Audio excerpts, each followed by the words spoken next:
Hi and welcome back to the channel. This is going to be the first in a series of videos where we go through the maintenance schedule for the bike and look at all the things you do on a regular basis. I'm starting up today with what I'd call the daily checks. These are things I do every single time I ride. And before you say anything, this is not a thorough check of the roadworthiness of the bike. I'm not doing an MOT every time I go out for a ride. We will check the tyre pressures and other things carefully every couple of weeks or so. It depends how often you ride. If you commute every single day, you might only do these checks every other day. If you go out once a fortnight, you might do the full-on weekly checks every time you ride.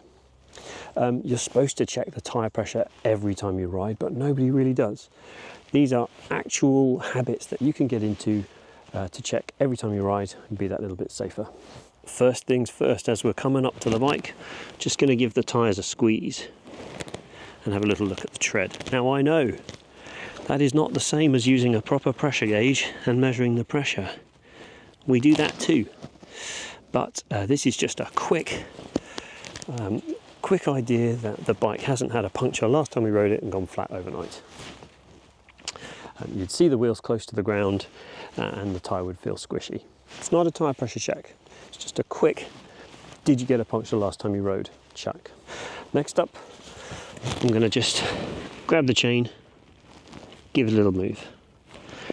That is not the same as measuring it with the ruler, 20 to 30 millimeters of deflection. But if it's gone really, really loose, you'll be able to check. Quick as that. Now we could check the oil every single time we ride, or we could just look at the ground. Has the oil leaked out from under the bike? Just look at your brake caliper. Don't study it, just glance at it. Is there a little puddle of brake fluid on the floor? Or any blooming, like a powdery deposit on any of the pipes? And look under the engine. Nope, no oil.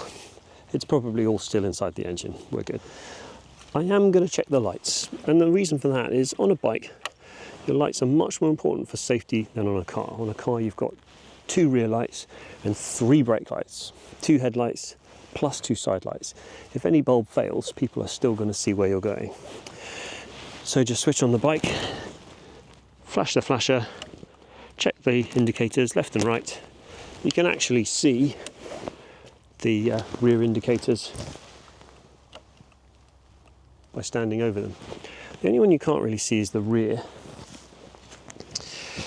You can't really, well, you can see the rear is on, but you can't really see the brake lights. So my trick for the rear is just put your hand behind it, you see the red light, squeeze the lever, see more red light.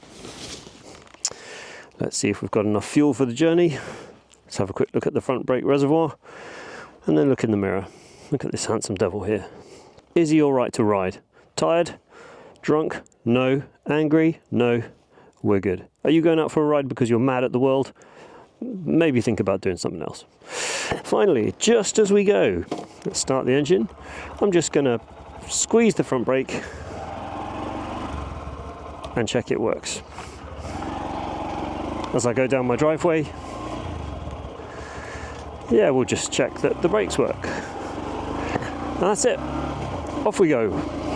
Like I said, this is absolutely not a thorough check of the bike's roadworthiness. It's just the things that you can be bothered to do that are quick enough that you can actually make it a habit to do them every time you ride. Coming soon, we will take it to the next level and talk about the things you do on a weekly or 2 weekly or possibly monthly basis, the more thorough checks of the bike. Thanks for watching. Bye.